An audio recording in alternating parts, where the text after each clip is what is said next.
majestic, breathtaking, mighty. A wonder that cuts through the oaks and the maples in color.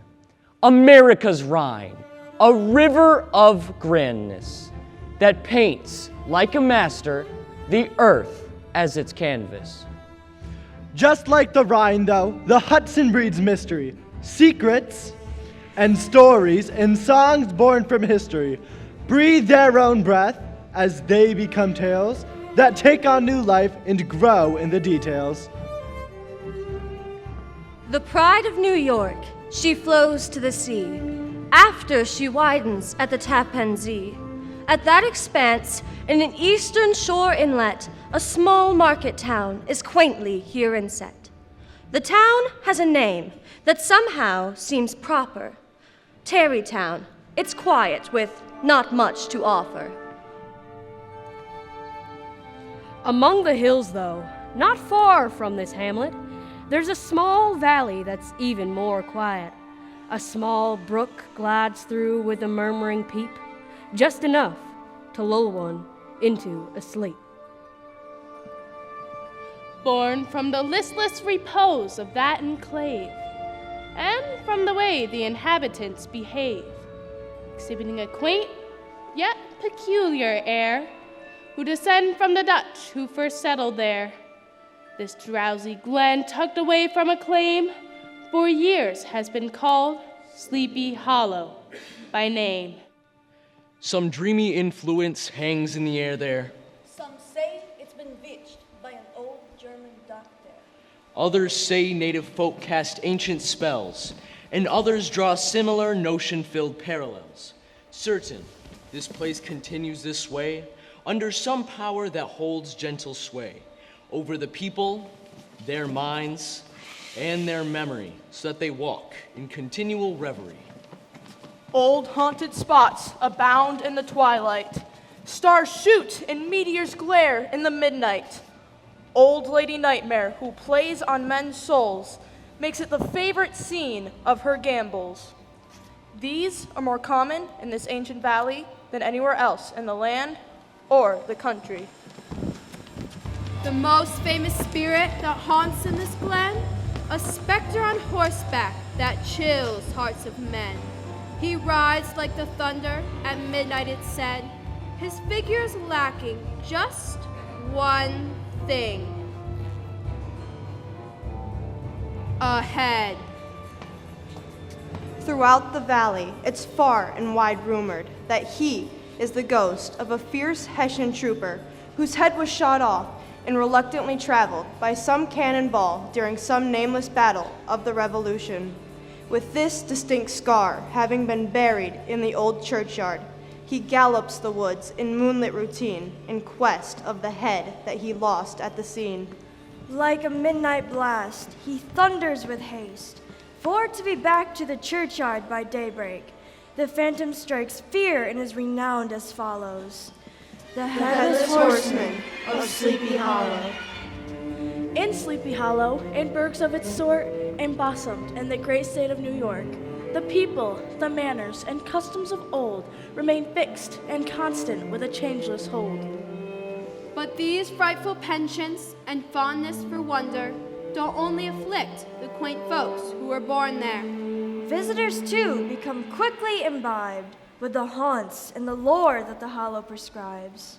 One guest of a note, a teacher, a thinker, took the bait solidly. Hook, line, and sinker. This story is his, but the gossips are swelling. They're good at two things: talking and telling! Have you heard the news? Are you kidding? Who hasn't? Hearing the news is my very best talent. Don't sell yourself short, dear. You know that's not true. You're just as gifted at spreading the news, too. Wait just a minute. Is she being cryptic? Are you being cryptic? Be more specific. Your question was vague. As if for a fact. You know something, don't you? Some juicy new subject. You're killing us now. Don't keep us at bay. What was the news that you wanted to say? Oh, it's It's nothing important. It's not a great matter. Just something about our newest schoolmaster. What do you know? Give us some detail. He went to college, I heard. Maybe Yale. Well, far be it from me to spread hearsay and rumor. But listen to this and hold on to your bloomers. Yes, yes, yes! They say that he's smart and has boyish good looks.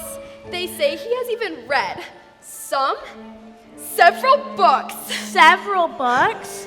Ooh, that's a lot. I feel tingles. And not only that, he comes to us single! A man of refinement. Of letters. Of pride. A man who has traveled in need of a bride. Are you sure he's looking? For a bride, I mean. Well, not precisely, but it's the routine. We can dream, can't we? The men here are stones. All except one. Yes. The dashing from bones!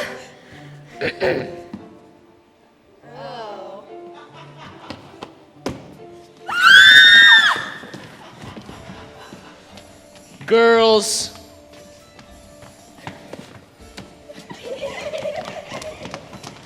Abraham, or, by Dutch abbreviation, Bram van Brunt, was a man of causation.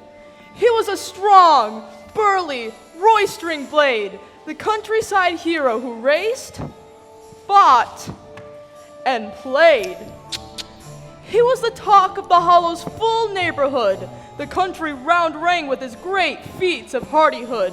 From his strong frame, he was later called Bones, so Brom Bones is now how he's commonly known. To fight or to frolic, he'd be well prepared, but there's more mischief than ill will in his air. Like most folks who live their lives, being adored, Brom had adherents. A small, motley horde. Everyone knew where they were by their noise. Known simply as the Sleepy Hollow Boys. So, Brom, huh? were you at her house again last night? Maybe. Your horse was hitched there in the moonlight. What? Were you spying on me? No. No. Yeah? I wouldn't say spying. Okay, more or less. We only do it because we're curious. You'd have to admit, Brom, this is getting serious. Ha! See? I guessed it. Spare us the mystique. We all know you've been there 3 times this week. So, let's have it, Brom. Tell us. What's your confession? You're in love. Tell us. Will you pose the question? Question? What question? Will you soon propose? What? No, I don't. Tell us. Gadzooks. Who knows? Ooh. You boys think you're so smart, but I'm in no hurry. I've got this all well in hand, so don't you worry. You boys should take lessons from old brother Brom. Ladies don't mind it to be strung along. They love it. They do? They do? Ah, that delicate dance. They love the suspense. They call it romance. I'm in control. Not like you sorry fools. You boys should do more, learning in school. Speaking of school, what about the new master? I haven't seen him. What's he like? Disaster. He comes from Connecticut. Drat. Don't they all? He's narrow, in length, And he walks with a lull. His hands hang a mile down out of his sleeves. His feet are like shovels. You wouldn't believe. We saw him As far as our eyes could yield. We thought that a scarecrow eloped from the field. He sounds like a fine pill for students to swallow. Another dimwit's made his way to the hollow. He asks us in school if our mothers can cook. or if we have sisters who have pretty looks. If we say yes, Bam! We see him at dinner. Making sweet talk with our sisters and mothers. Ah, your poor ladies. He must irritate them.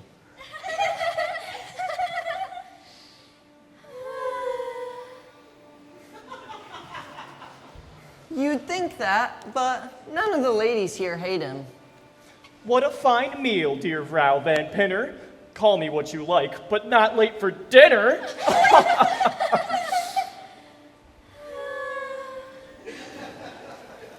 They all love him, in fact. They can't get enough. How can that be? He's not handsome or tough. You'd think he's the finest thing in all creation. They call it Connecticut sophistication. He has read several books. What have you seen of the world? Have you traveled? I've traveled the world through books. I've read several. Several?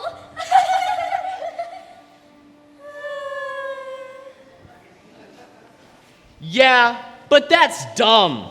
The gals here don't like that. I know the ladies and their habitats. Can he throw a keg of ale into the air? No! Can he ride and shoot and wrestle a bear? No! Can he chop down a forest and build a log cabin? No! Can he grow a beard as fast as I can? Probably not. Can he howl like a wolf? Can he growl? Can he groan? We doubt it. Can he woo the ladies like good old Brom Bones?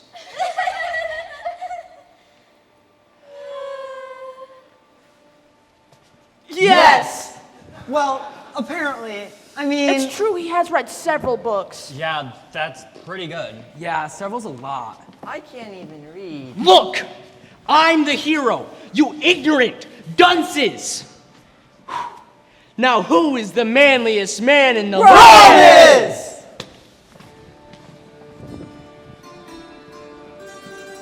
When Ichabod first made his way through the neighborhood, he walked with a confidence in his new livelihood. Ichabod's presence could not be refused. He cut a figure that made folks amused. People would talk as he loped his way by, whistling and singing and catching all eyes. 2 men were waiting on the school's newest master. Hans Van Ripper. Parson Van Pastor. Excuse me, sir. I'm new here. Are you the pastor? The parson. Ah, parson. He's Parson Van Pastor. I'm Hans Van Ripper. Are you the schoolmaster? Why, yes, I am. I walked from Colchester. Ichabod Crane's the name, teacher and pedant. Do you know what that word means? Yes, I just said it. Right. Well, we're off to a start. That's something. I wish it were better. What was that? Nothing. I'm superintendent of this little school. Ichabod Crane, we've been expecting you. Here is the schoolhouse. In there is your bed. We see you have books. We hear you're, well, read. Yes, I have 2 books that I've brought along. You have a psalmody. For singing psalms. Well, yes, I know that. Now, what is the other? This one is by the esteemed Cotton Mather. The history of New England witchcraft? What is your interest in this puzzling draft?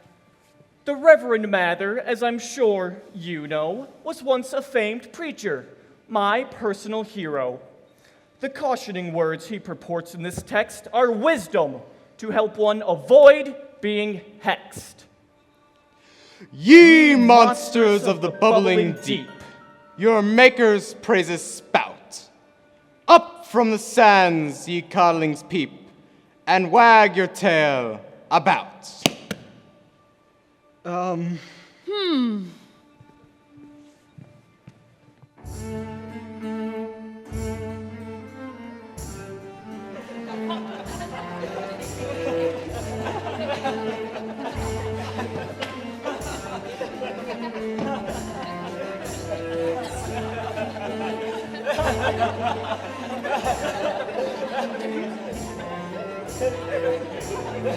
Quiet now, pupils! This noise will not do. I am in charge, and you'll do what I tell you. To me, you will listen, sit up, and don't slouch. Now, who can tell me the meaning of ouch?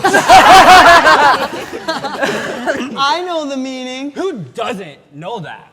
That's what you say? Sit on attack! Silence!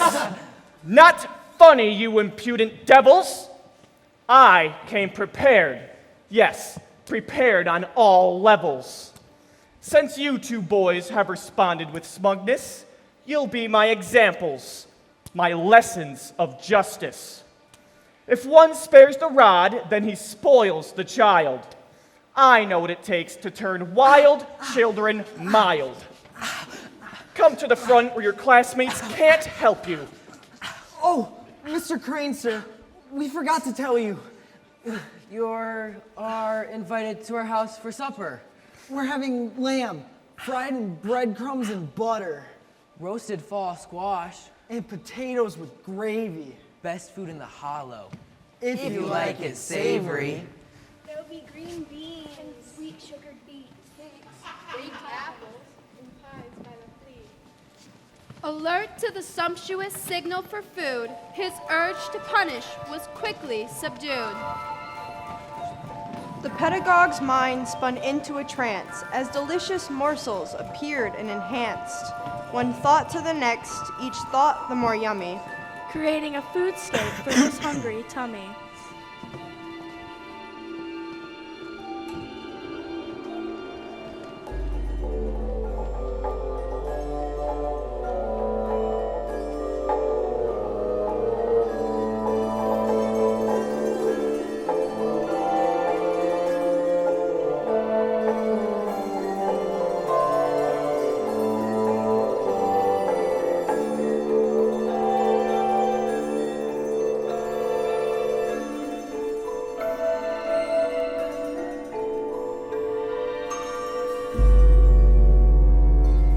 Ichabod! Ichabod!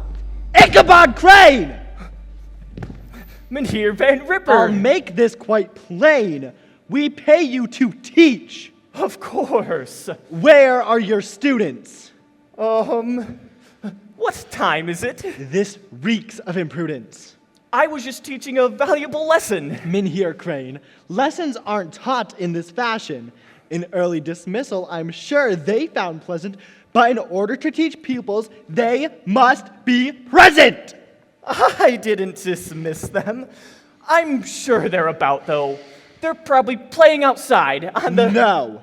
Where they are, I don't know. But it isn't here. There is a small chance that I have daydreamed. That's clear. I will go find them.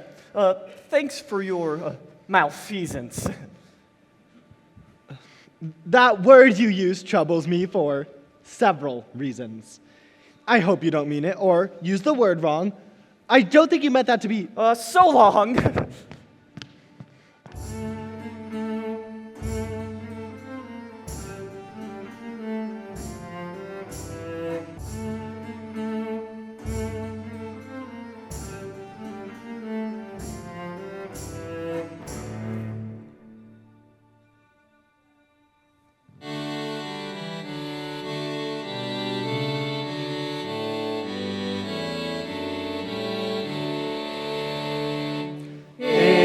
Ichabod took great care to watch his students well. He told them if they'd run off that they would go to detention. He'd teach them cotton mather and superstitions too, and was a fine observer of lessons in the pews. Amen.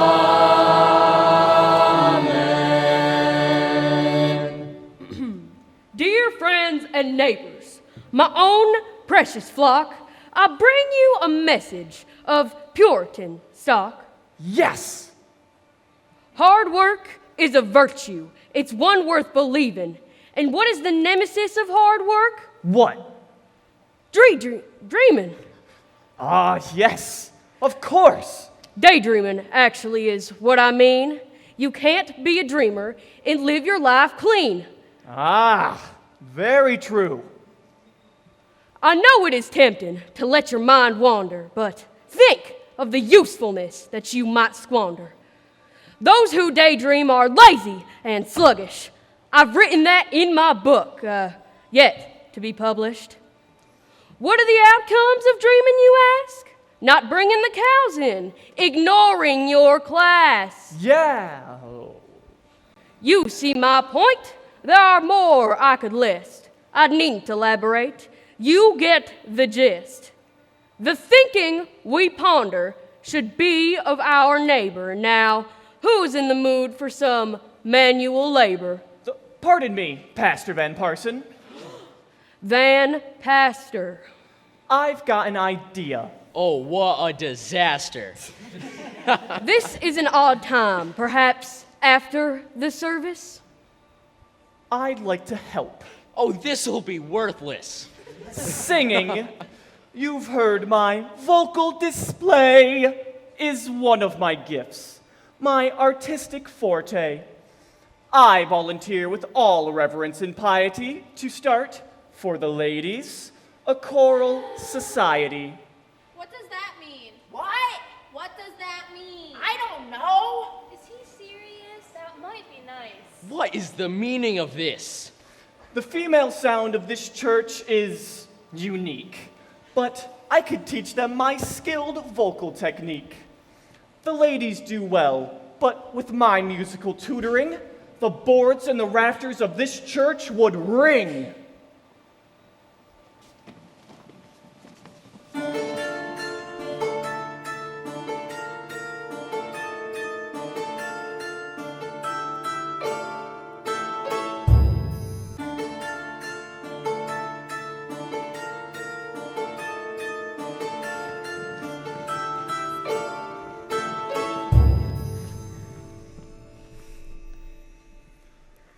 Hobgoblin nor foul fiend can daunt his spirit.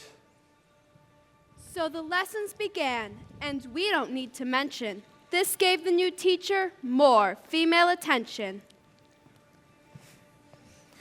He knows he at the end Shall life inherit, then fancies fly away. They thought him a hero who made a great difference, awakening the Hollow's cultural interests. He'll fear not what men say. He'll labor night and day To be a pilgrim. Hobgoblin nor foul fiend can daunt his spirit.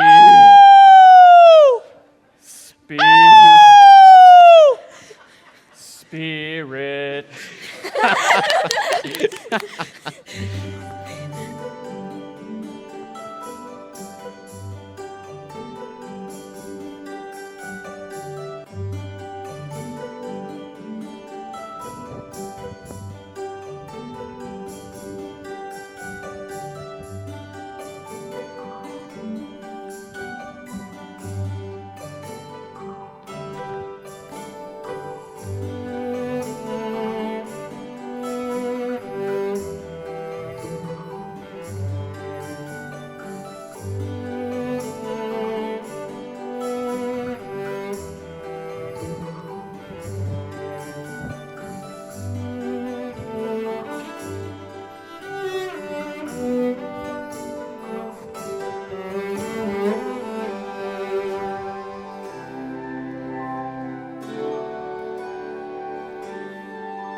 of his time with the girls he had met, there was a beauty who he hadn't met yet. Katrina Van Tassel, coquette of the Hollow. She was the girl who all the boys followed. Baltus Van Tassel was Katrina's father, a prosperous farmer whom everyone honored. A soul who was merry and healthy. The man in the hollow who was truly wealthy. Baltus's farm seemed to stretch on forever. Its bounty was plentiful, well beyond measure. He and his wife Van Tassel, by name, were proud of their daughter, their farm, and their fame. But they weren't too proud to be stuck up and snooty. They were as kind as Katrina had beauty. The portals to Katrina's heart were a quagmire, guarded by many a rustic admirer. But clearing the fields of most of those rivals was good old Brom Bones, robust and entitled. Everyone knew that Katrina was his. Everyone except for Katrina, that is. Brom piqued her interest, but he was a boaster who never proposed, which perplexed and provoked her. She often wished that a brave and bold champion would take the field back from the boisterous Brom. Ichabod's mouth was a wide open door. He'd never seen so much beauty before. Could he be the one, the champion rival? No time like the present to show his arrival. That old hollow magic worked its hocus pocus. Ichabod found himself totally focused.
What are you doing? Yes, what are you doing? I'll take it from here, Chief. You just keep on moving. Ichabod Crane. I have not had the pleasure. The name's Brom Bones. I was talking to her, sir. Oh, delighted to meet you. Forgive my transfessing, but the young lady is who I'm addressing. Did he just say transfessing? I think so. What's that? Mr. Crane, my name's Dirk Vanderflat. Do you mean Van der Flat? No, Vanderflat. Listen, this is Brom Bones. There's something you're missing. He gets what he wants, and it might seem a hassle, but that girl is his. Who? Katrina Van Tassel.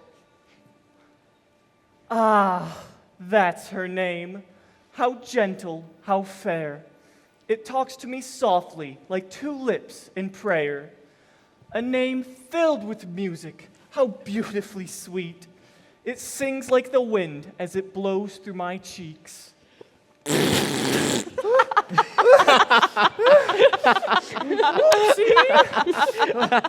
Wheat as it blows through the wheat.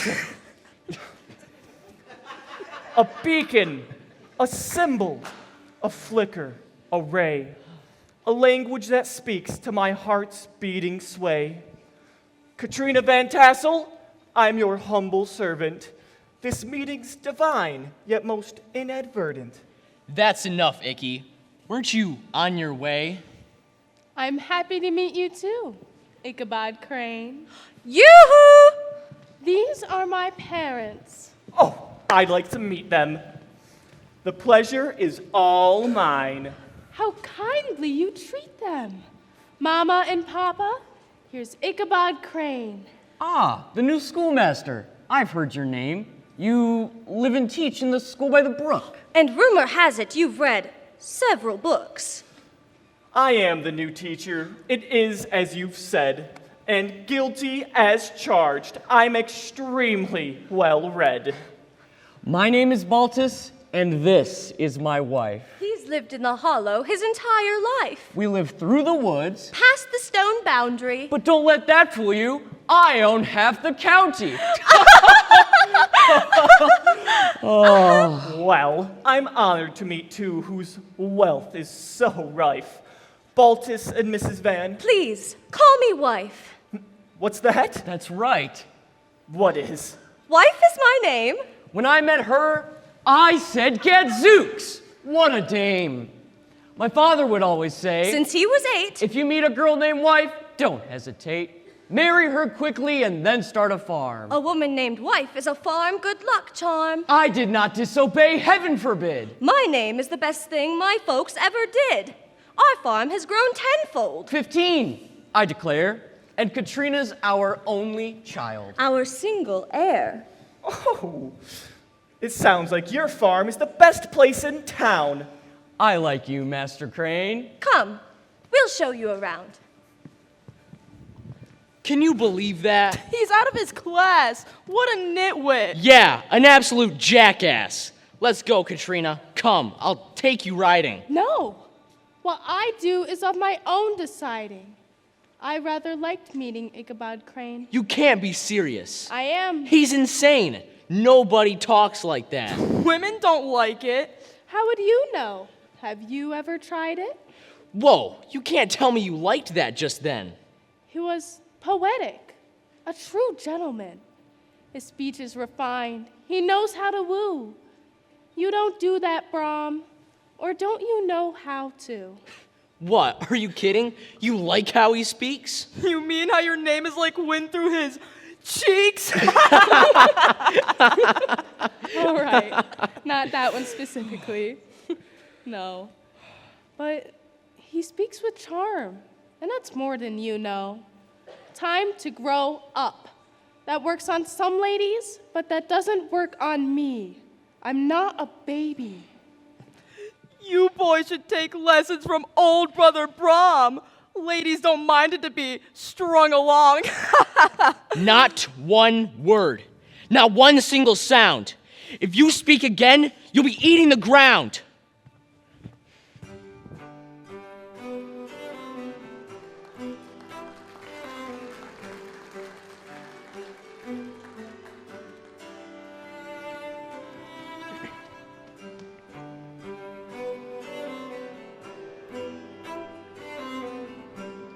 Ichabod's gifts for conversing politely yielded results that suited him nicely. Being the Choral Society's mentor, he got to work on its most recent member. Katrina found singing out loud terrifying. Labor night and day to be a pilgrim. You have the prettiest voice. He was lying. Oh, you're just saying that. You're being sweet. Speaking of singing, I find it a treat to listen and behold your tender expression. Is this how you talk in all your vocal lessons? Oh, on the contrary, this one is special. Can you compare Earth to the things most celestial? Master Crane? Tut, tut, tut. Please, call me Ichabod. Aren't we now friends? Master Crane seems a little odd. Ichabod? Yes? May I ask you a question? Why, yes, of course. I'm at your discretion. Ask me your question. I stand here defenseless. I listen well. I've been told I'm licentious.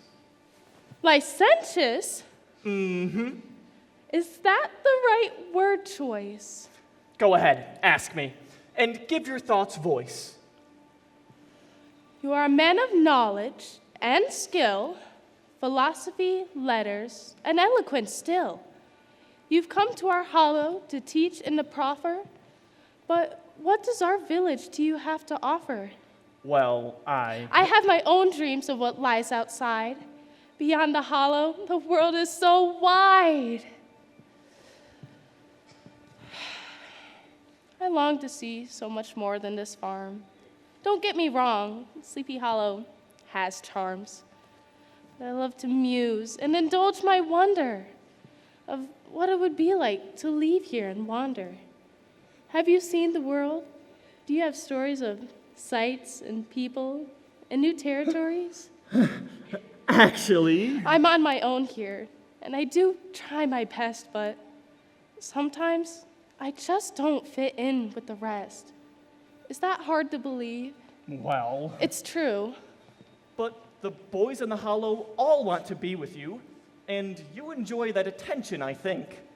Like any girl, I like glances and winks, but they're all roughness, without sensitivity. They all lack culture and true sensibilities. Perhaps that's why you're such a breath of fresh air. You speak with a tenderness, as if you care. You've raised some questions, perhaps 2 or 3, and let me just answer in all honesty. I share your sentiment of fitting in. Perhaps our 2 souls are much more like kin. Perhaps that means friendships like ours grow the deeper. We search for devotion and not something cheaper. Honesty may be a relative word. The truth in his answers became slightly blurred. Katrina's favor Ichabod cherished, and unconsciously he began to embellish. I know the world and all of its treasures. Its beauties abound, and so do its pleasures. Beyond the hollow are cities and kingdoms. In these learned bastions, I've gained all my wisdom. Wisdom that's led me down the road less traveled. The road has been bumpy, paved only in gravel. But it has brought me to this glorious glen, made all the more glorious by a special friend. Yoo-hoo! Brom Bones has come to see you, my dear. Send him away, Mama. I've got a guest here. Do you want to tell him yourself? No, not really. After his visits last week? Ooh, that's chilly. Now that you've made our Katrina a singer, Master Crane, won't you please join us for dinner? If Katrina wishes. Of course you're invited. Then wash up for dinner. I'd be delighted.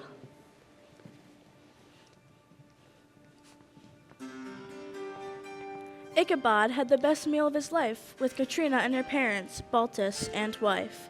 Meanwhile, Brom Bones was annoyed and perplexed. He's at her house, eating dinner. What's next? I don't get it. What's his appeal? Well, it's probably because he appeals to her sense of value and self-worth. He sees her in a whole person, more than just a pretty face. Her aspirations and sense of wonder are satiated by Ichabod Crane's perpetual attentiveness and observant demeanor, evoking an affirmative reaction in Katrina, whose needs in this regard have long been unfulfilled. I don't know. That's just my take. Ichabod Crane doesn't know where he's messing. We need to teach this teacher a lesson. Brom and the boys went to work right away, trying their best to wreck Ichabod's day. But he was unthwarted and passed through the town, his head and heart flying. He could not come down. Cupid's fair arrow was firmly embedded as he ambled through the hollow, light-headed.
The dreaming pedagogue plunged once again, away from the class, the lessons, the children. He dreamed of Katrina, the hollow's fair sweetheart. But then that dream lapsed into a life of comfort. Katrina's a beauty in everyone's eyes, but Baltus's farm made her much more the prize. Huge tracts of land with grazing livestock, miles of corn, geese by the flock. Every plump thing, all the silos of grain, all overseen by Ichabod Crane. No need to teach these runny-nosed dunces. If Baltus's farm and his daughter become his, he'd let his tummy grow big like his life, an important man with the prettiest wife. As Baltus grows older and his health decreases, I'll be right there to pick up the pieces. He can't take it with him. Possessions don't follow. Why not be the envy of all Sleepy Hollow? Lost in his thoughts and forgetting his duty, Ichabod's class became loud and unruly. Ichabod Crane! Mr. Crane! Ichabod! This classroom is dreadful. Do you find that odd? No, no, no, no, no, no, no! Quiet! Is this what your school is? A disordered riot? Pastor Van Parson. It's Parson Van Pastor. I've never seen such an inept schoolmaster. You have no control, sir. The class controls you. No, no. I do control them. That's not true. Come here, you. This one's always been trouble. I'll show you control, and I'll make it double. This isn't fair. No, wait. What'd I do? Look at you. Not so fast, boy. You'll also be joining. You're just as bad, and twice as annoying. What about everyone else? They're all rascals. Congratulations. You'll be my examples. Examples? That's what he said last time. Making examples is his favorite pastime. Justice with me is as swift as it gets. There, you see, Parson, I just found my culprits. I'm in control, you see. I'm all about it. It's possible this won't hurt, but I doubt it.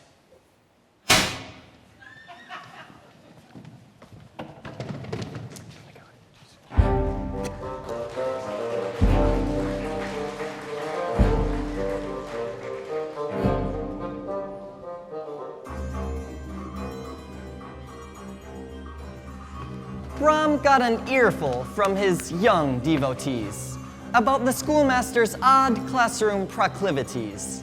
They passed on stories, some true and some false, about the new teacher and his many faults. Brom's ears perked up as his protégés blathered on about witchcraft and old Cotton Mather.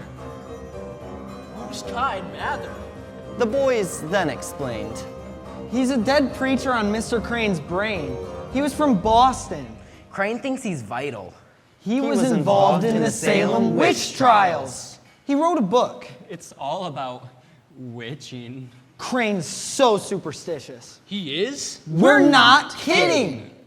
Brom's face reflected his inner rascality, flirting with methods to tease the mentality of the new pedagogue. His eyes got wide. I've got an idea, boys. Tonight, we ride! Woo!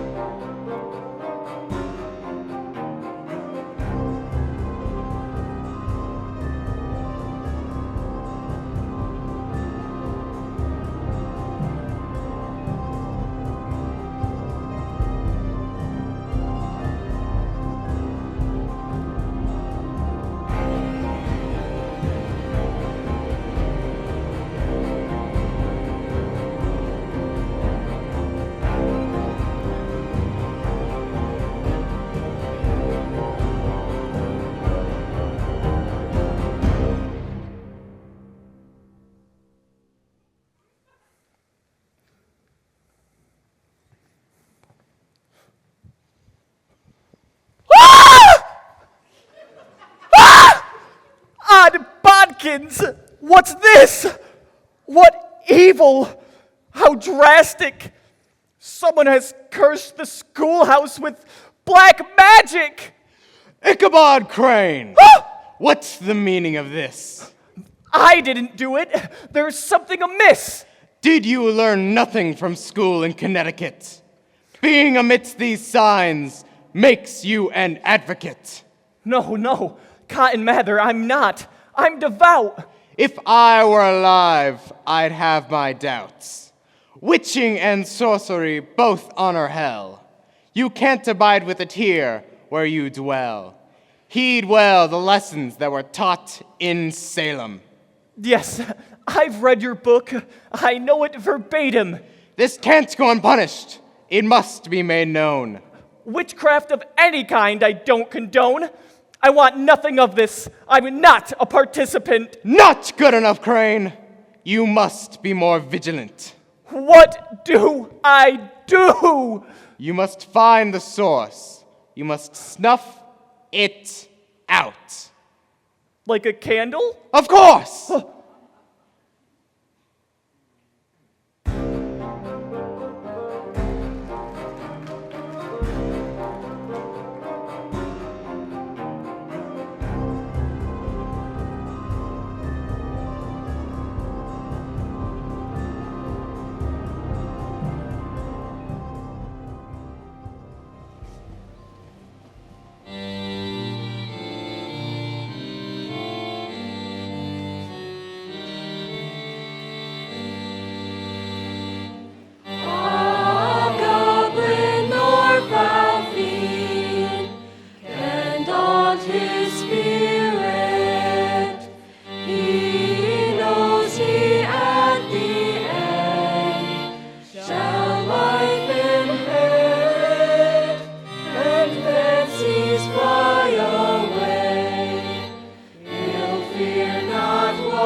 Dear friends and neighbors, today we examine evils that divert our focus, like mammon, temptation by riches, by treasures of man, are one of the ways that... Oh no, not again. Yes, Master Crane. This is not about riches. I'm not surprised. Sleepy Hollow has witches! No! Mr. Crane, that will do. Come to the schoolhouse. You'll see it's all true. The witches broke in and cast hexes and spells. They left their dark symbols, incantings, and bells. This may propagate, but the school is the start. Who knows where else they may spread their dark arts?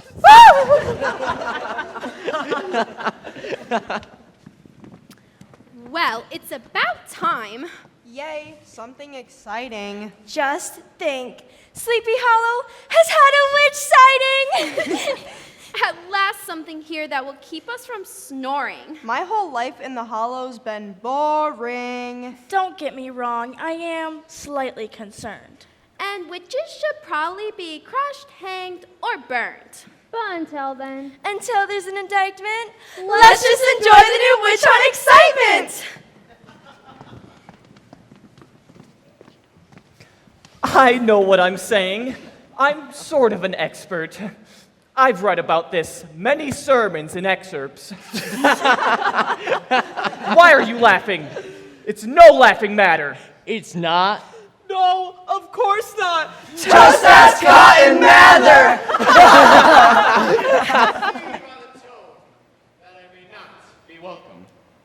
This is a meeting I'll excuse myself from. No, wait.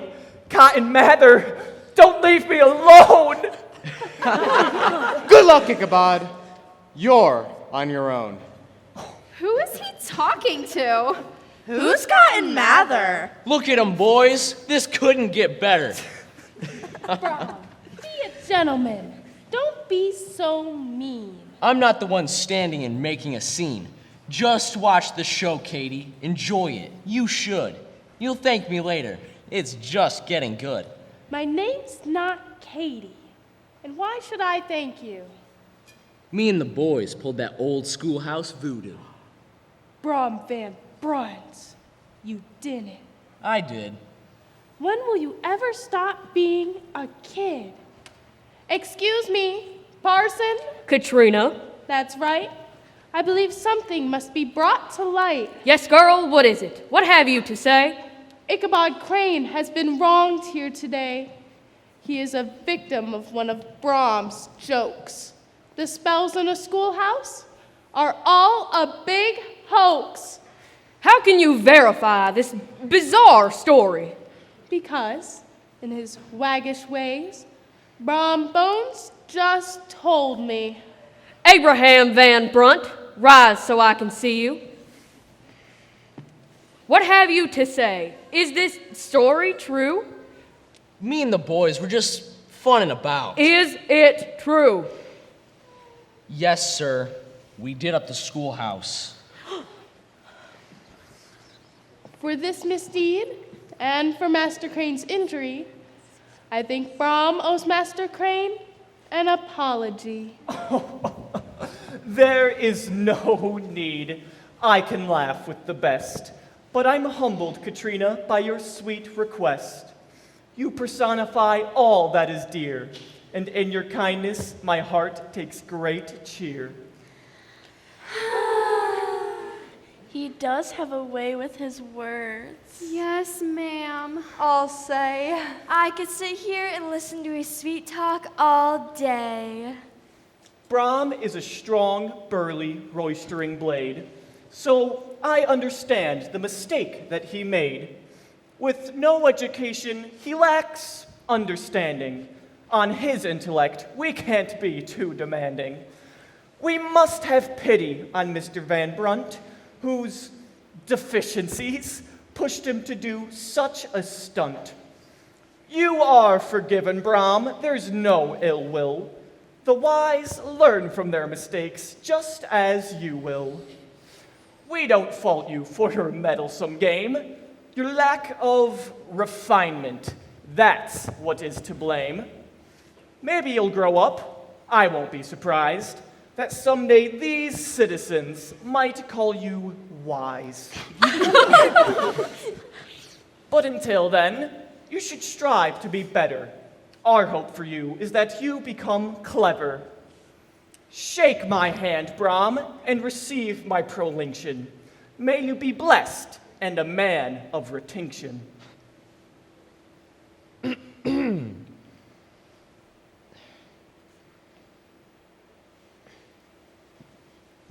Retinction? That wasn't a word, but nobody cared. If you dropped a pin, you could hear it in there. How very well said. Just how does he do it? Ichabod won the crowd over and knew it. This never happens in church. It was odd, but that old congregation began to applaud. Even the parson, who was still annoyed, found his own hands were likewise employed. The tables were turned, and Crane was the hero, making Brom Bones look like a big zero.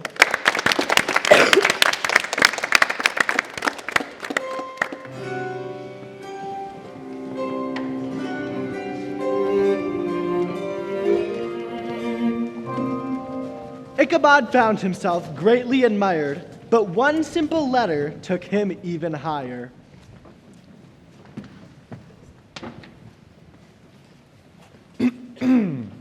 Master Crane, we hope this finds you well. Very. For we invite you to our farm to make merry. At our harvest frolic we throw once a year, we would be honored if you could be here. There will be dancing, and friends you can greet, and all the delicious food that you can eat. Oh, this sounds fun. We hope you don't miss it. I don't intend to. We long for your visit. Ring in the season to celebrate autumn. Baltus. And wife. Wait, there's more at the bottom. Ichabod, My parents throw this each year, but it won't be fun for me without you here. And that's all it took. It sealed the deal. I can't let Katrina down. I'd be a heel. Ah, fair Katrina, I'll treasure this letter. It seems like my fortunes just keep getting better.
And that is why it is a sin to interrupt the parson in the middle of his sermon multiple times.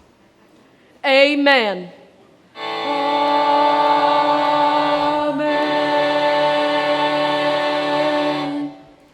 Blessings to all in attendance this morning. Those who weren't here will receive my stern warning. If you've been invited and have been deemed worthy, I'll see you on Friday at Van Tassel's party. For the rest of you who have been left in the lurch, I'll see you next Sunday right here back in church.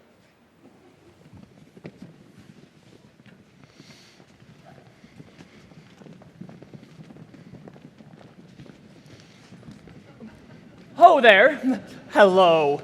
Mynheer Van Ripper. Hello, Ichabod. You sure seem chipper. Chipper. Yes. Yes, indeed. I'd say that's accurate. I'm on the list for the party. Imagine that. It's well known that you're not invited. Of course. So, I just wondered, might I use your horse? Do you even know how to ride, Master Crane? I've read all about it. It must be the same. Reading and doing are two different things, and I don't have time to trust your imaginings. I'm sorry, Ichabod? No. Wait, Hans. I shouldn't have asked you with such nonchalance. I'm in your debt and appeal to your favor, and I have no right to display such behavior. I ask for your pity in hearing my question. I'd never decry the trust of your possession. I humbly entreat you... Entreat? Just a bit. To make an impression. Oh, it's for a girl, isn't it? Your powers of reason, sir, do you great credit. To ride on a mighty steed would be... Forget it! You're an odd bird, even for an outsider. And you can't use my stallions if you're not a rider.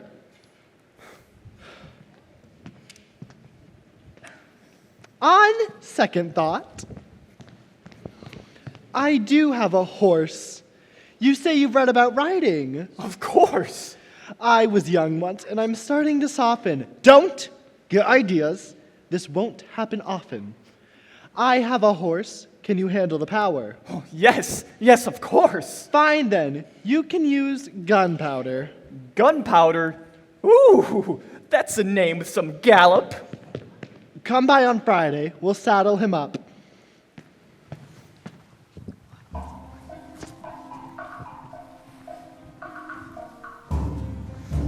The week flew by quickly, like time in a hurry.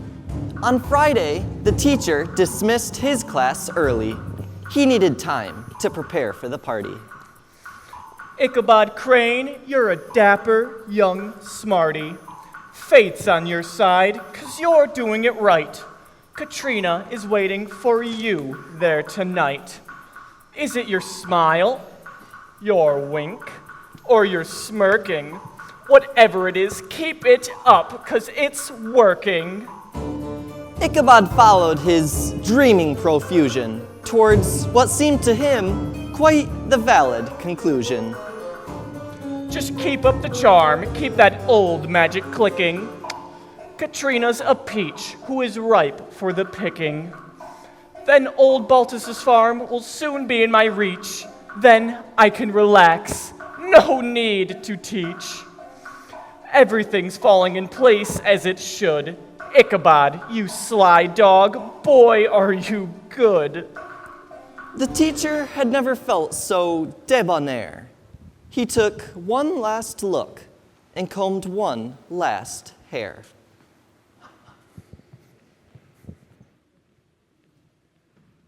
He left for Van Rippers, a New York Don Juan, to pick up the mighty steed that he would ride on.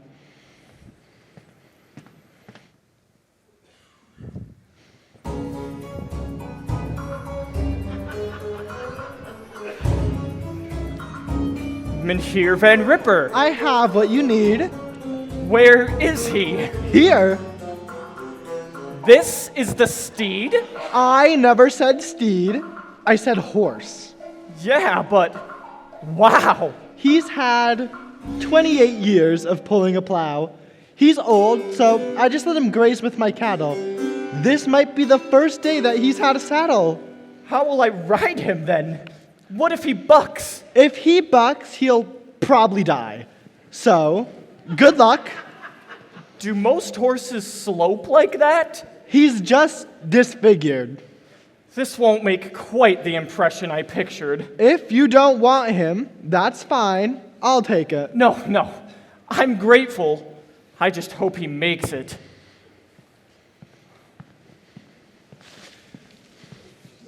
So, Ichabod rode on the mighty gunpowder and got to the party at the feasting hour.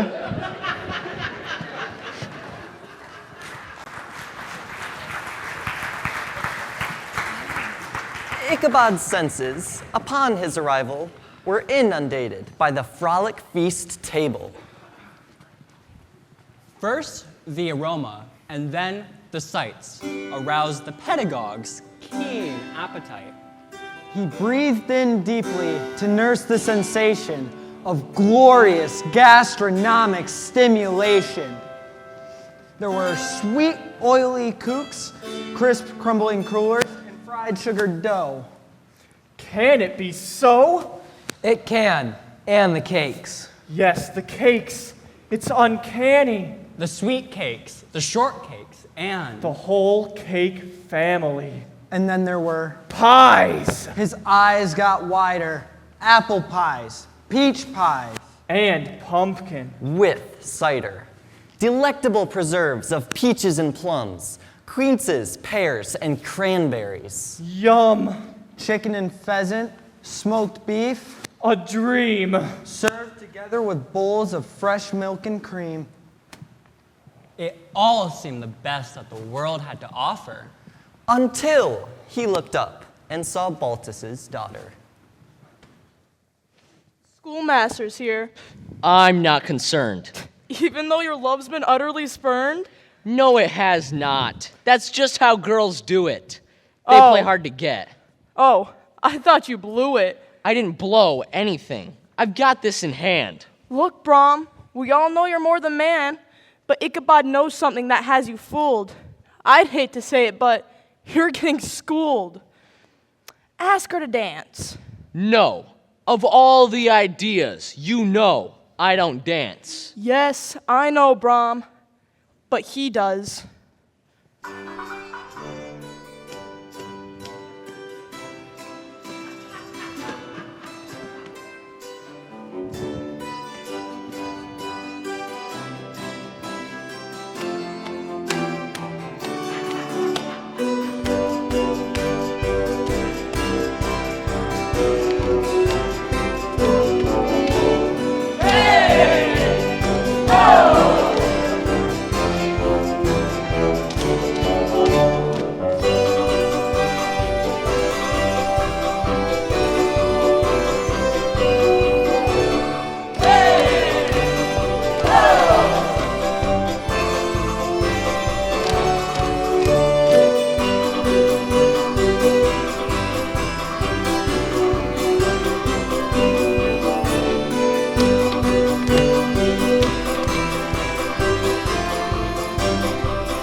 trust me, as much as I'd hate to admit it, Katrina and Crane made a lovely exhibit.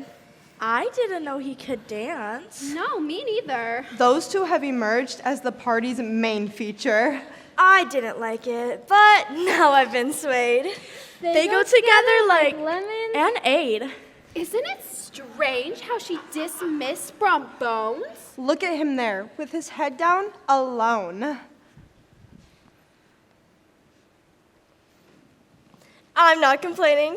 I still want romance. If Katrina won't take him, then we have a chance. Oh. But the roistering blade, the man of all confidence, had a distinctly new, uncheerful countenance. No other woman approached him that night. To leave him alone with his thoughts just seemed right. Brom was perplexed. I don't understand. How is my best second place to this man? Ichabod, though, had the time of his life, far away from any tension or strife. He was all ease as he laughed, ate, and smiled, reliving the joy that he felt as a child.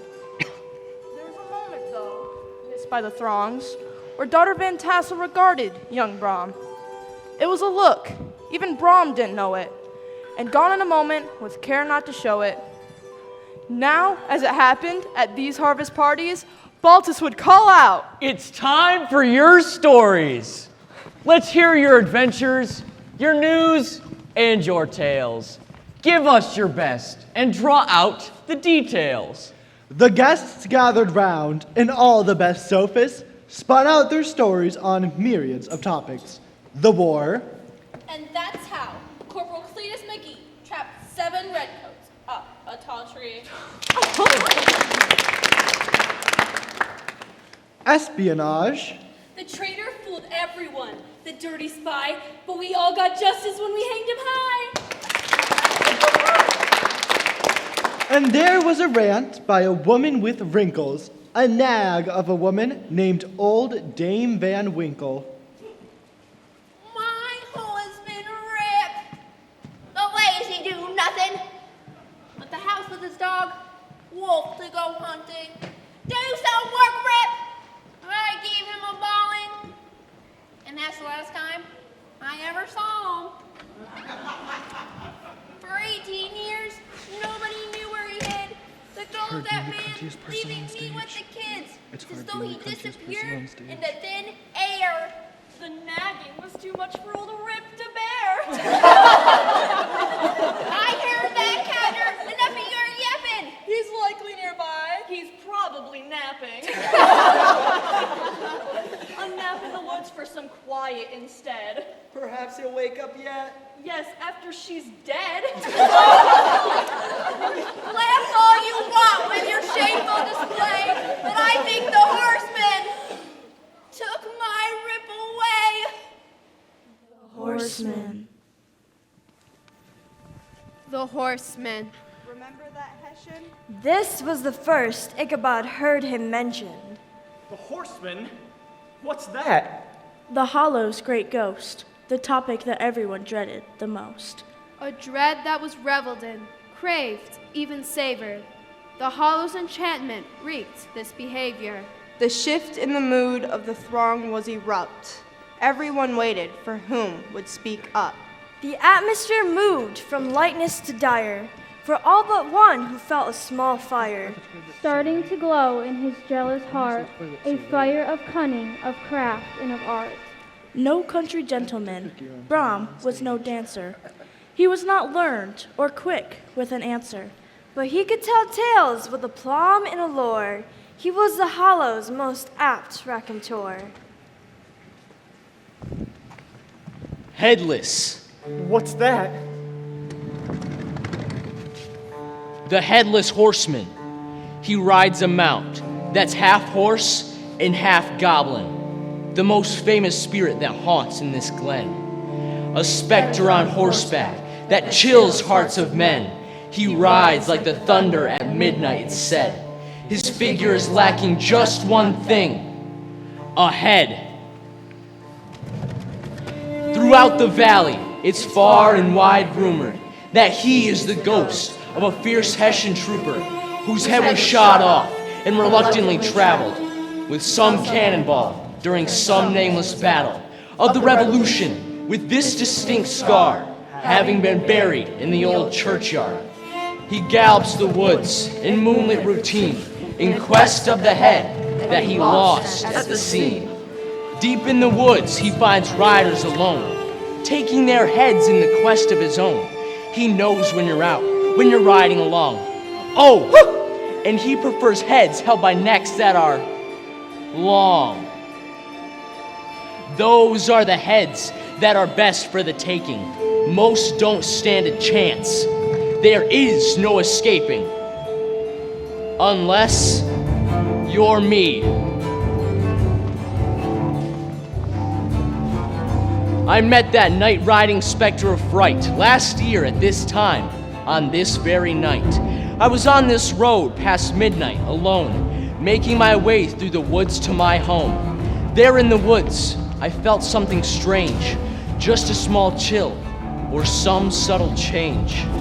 I halted my horse, not sure why, who knows, but over my shoulder, dappled in shadows, I caught a glimpse that I will always dread. A horse with a man, but the man had no head. The hairs on my neck all stood at attention. I realized I was beholding the Hessian. Does he see me with no eyes to obey? Perhaps if I'm still, then he'll be on his way. His hand slowly pulled out the sword from its scabbard. My thoughts of his blindness were then quickly shattered. He grew twice his size as he reared up his horse. I turned and dug my spurs in with great force. Daredevil, yah! On was the chase. I knew I must win, or 'twould be my last race. Through hill and through dale, and all through the woods, I pushed old Daredevil fast as he could. Everyone knows I'm the best in the county, but he was as fast. My head was his bounty. The breath of his goblin horse blew on my back, his saber swinging in swishing attacks. I knew just ahead was a bridge to the church. Make it to that, and he's left in the lurch. If you reach that bridge, As it says by the legend, the specter will vanish and his powers end. So I dug my heels into Daredevil's ribcage in one final effort to thwart the ghost's rampage. I've never seen my horse fearful before, but with one fear-filled burst, he released his full store of strength as we pulled away from the dread trooper. Crossing the bridge, we collapsed in a stupor. The horseman leapt into the air as we feared, but then, with a thunderclap,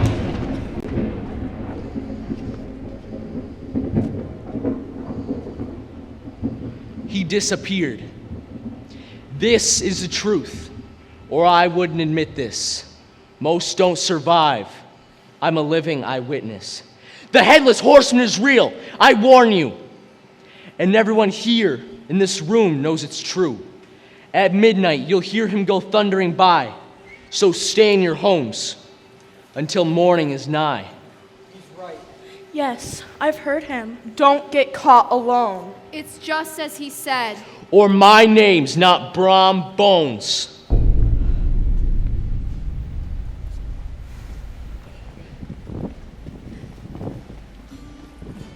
One could say Brom left his mark on the evening. The teacher's imaginings spun out greening. He knows the horseman, locked deep in his head. The party was over, and goodbyes were said. There were warm handshakes, tip-tats, and embraces. And Ichabod did his best to show brave faces. He bid adieu to the belle of the hollow and promised to pay her call on the morrow. He wished he could stay or not leave there without her, but soon he was on the road riding gunpowder.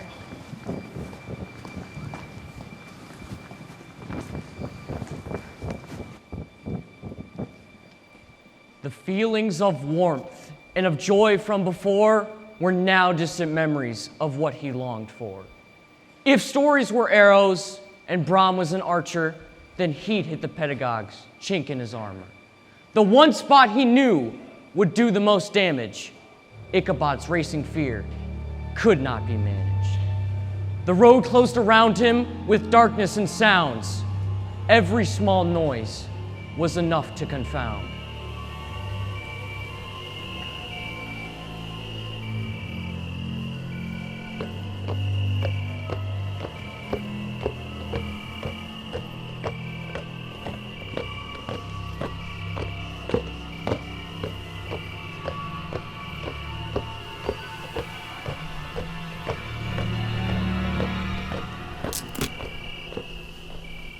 What was that?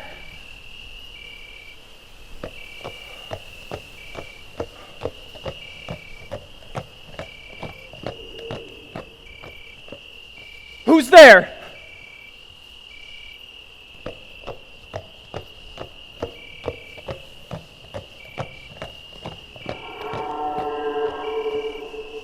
Odd bodkins!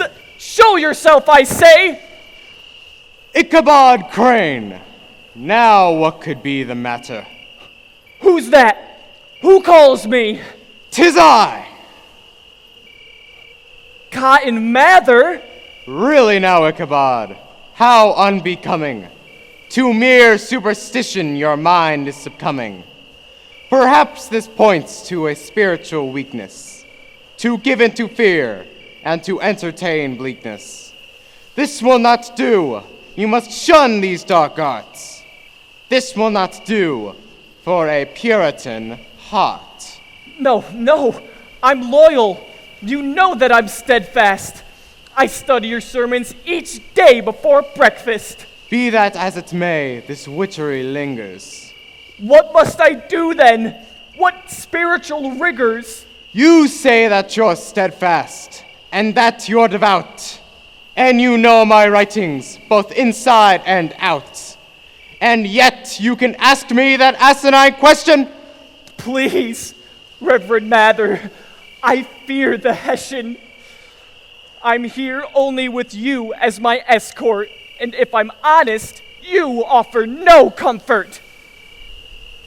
No, I apologize if that was angering. What is the silence? Say something. Anything. No, don't leave me. Not here. Not alone. Help me. Come back. Not here on my own.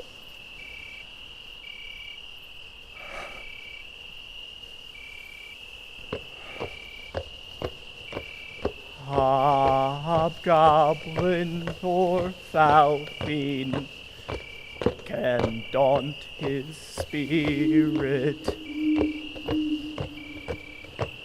He knows he at the end shall life inherit.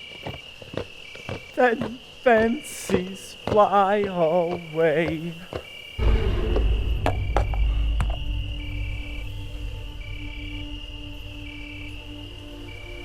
He'll fear not what men say.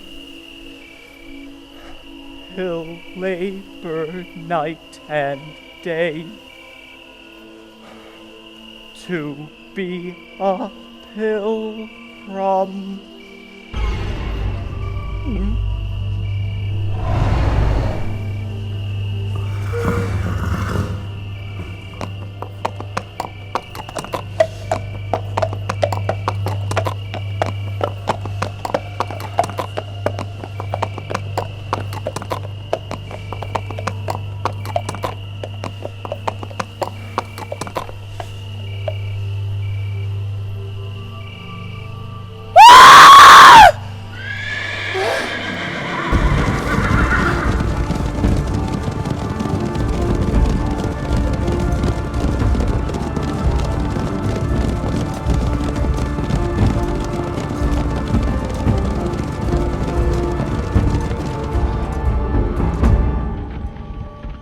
There just ahead was the bridge to the church. Make it to that and he's left in the lurch. If you reach that bridge, as it says by the legend, the spectre will vanish and his power ends.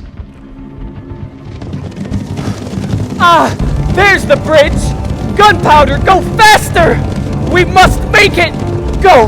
Go! Or we face disaster!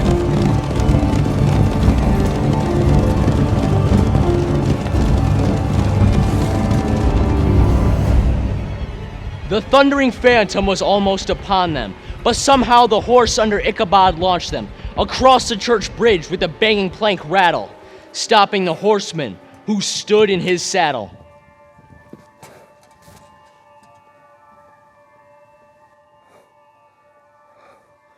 I am safe, said the teacher, who looked back quite mannish, to see if the ghost by the rule would then vanish in a flash of fire and thunder and brimstone, leaving him with a ghost tale of his own. But as he looked, the horseman took umbrage, pointing at Ichabod, who had no coverage. He held high the head that he had in his hand.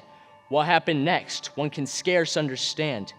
He hurled his missile with his ghoulish sway and let fly the head at his unwary prey.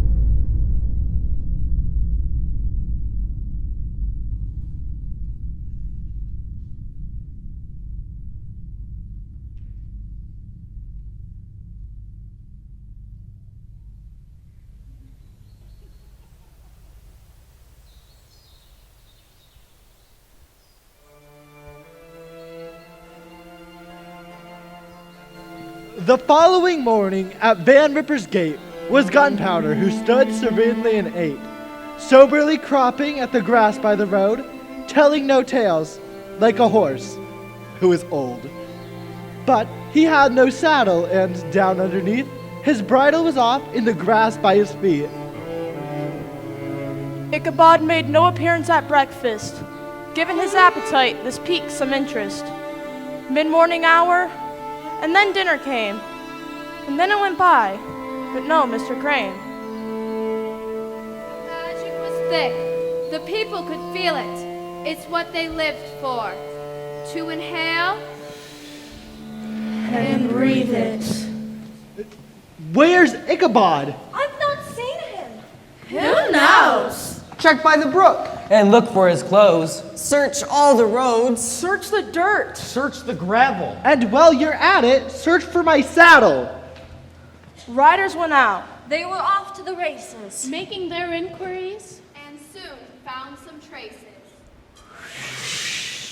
The saddle was found, trampled in dirt. Evidence of the horse chase was overt.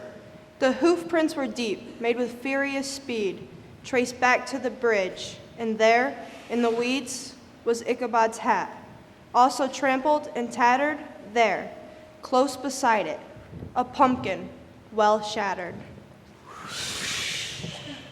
Sometimes Brom Bones would be caught looking smug. When the pumpkin would be brought up, he would just shrug, as if he had something that he would not say. Brom Bones was different, beginning that day. For days, by the brook, Sleepy Hollow men hovered, but Ichabod's body was never discovered. Ichabod's personal items were few, and open for those in the hollow to view. 2 shirts, 2 corduroy small clothes, a razor, a book of psalms, and this one by Cotton Mather.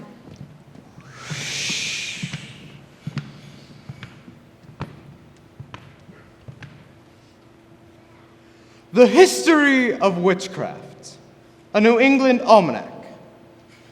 But he had another book hidden in back, a book of dreams and of vague superstitions.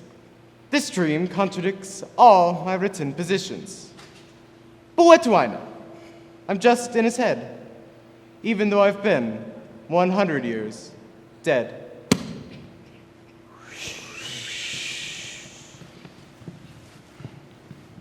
But on the last page of that book in question, almost unnoticed, but well worth the mention. There were some scribbled in verses and lines to fair Katrina in meter and rhymes.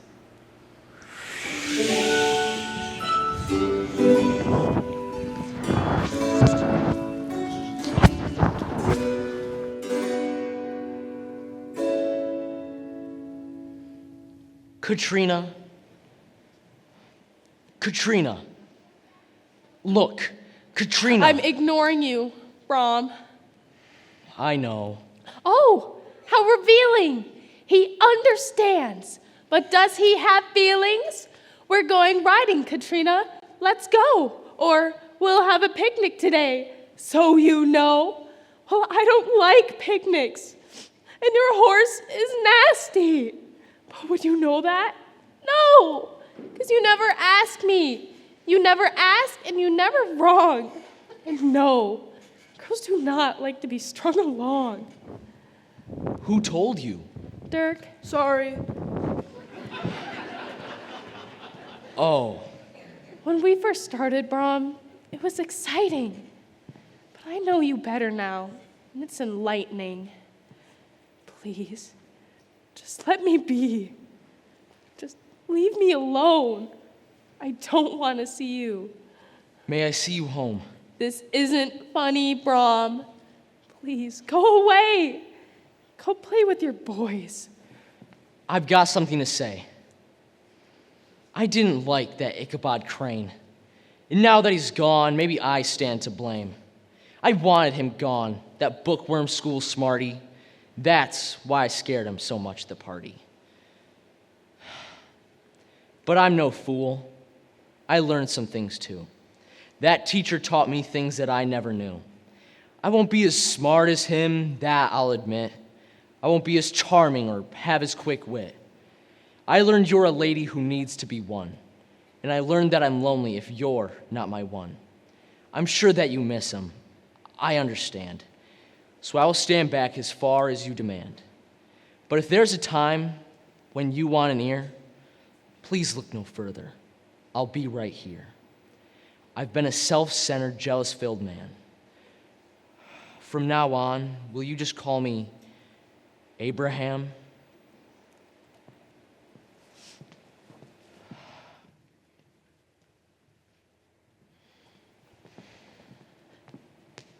Abraham?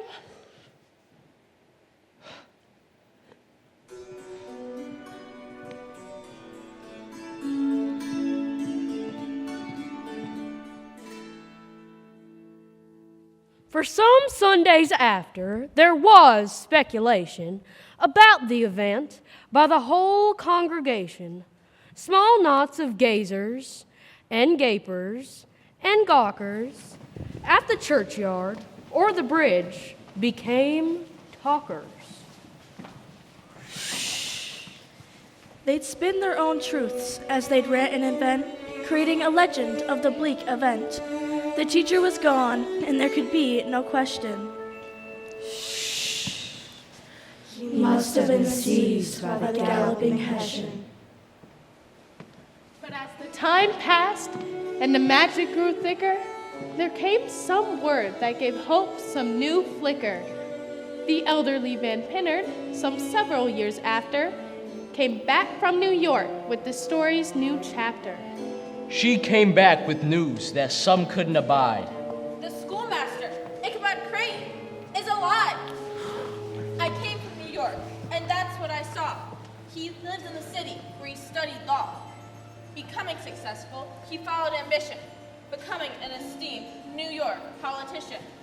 He writes for the newspaper, and, by report, has been made justice of the 10-pound court. But old country wives who judge these things best, they know what happened to their fate-filled guest. They claim the truth and maintain to this day that Ichabod Crane was spirited away.